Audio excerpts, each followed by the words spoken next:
រាន់តែឃើញកាលណាជួបនេះត្រាវដួងចន្ទាលួចអាឡ័យនឹកមិនភ្លេចរាល់ថ្ងៃ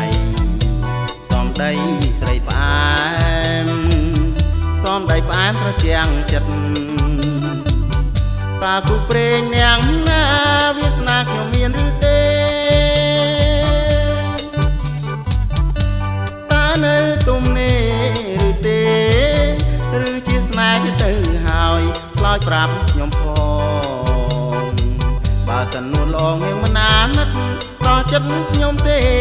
អសងខឹមហើយគ្រាន់តែឃើញកាលណាជួបនេះត្រាវដួងចន្ទាលួចអាឡ័យនឹកមិនភ្លេចរាល់ថ្ងៃសំដីស្រីផ្អែមសំដីផ្អែមត្រជាក់ចិត្តតើគូព្រេងនាងណាវាស្នាខ្ញុំមានឬទេតើនៅទុំនេះឬទេឬជាស្នេហ៍ទៅហើយឆ្លើយប្រាប់ខ្ញុំផងបើសិននួនល្អងនាងមិនអាណិតដល់ចិត្តខ្ញុំទេអសងខឹមហើយ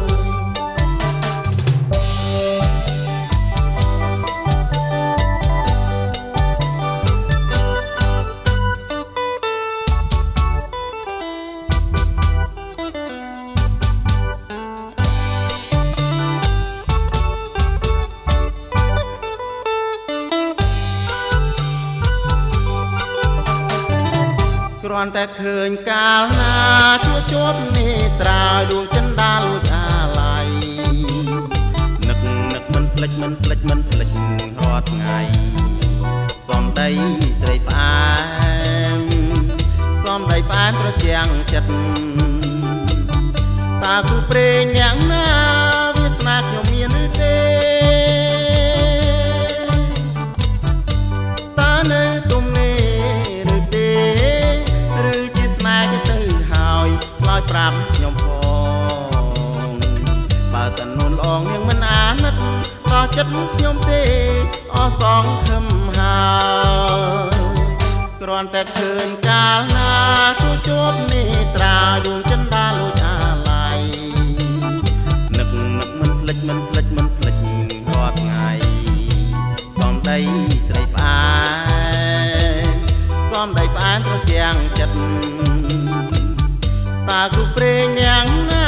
វាស្នាខ្ញុំមានឬទេតើនៅទុំនេះឬទេឬជាស្នេហ៍ទៅហើយខ្លោចប្រាប់ខ្ញុំផងបើសិននួនល្អងនាងមិនអាណិតដល់ចិត្តខ្ញុំទេអសងខឹមហើយ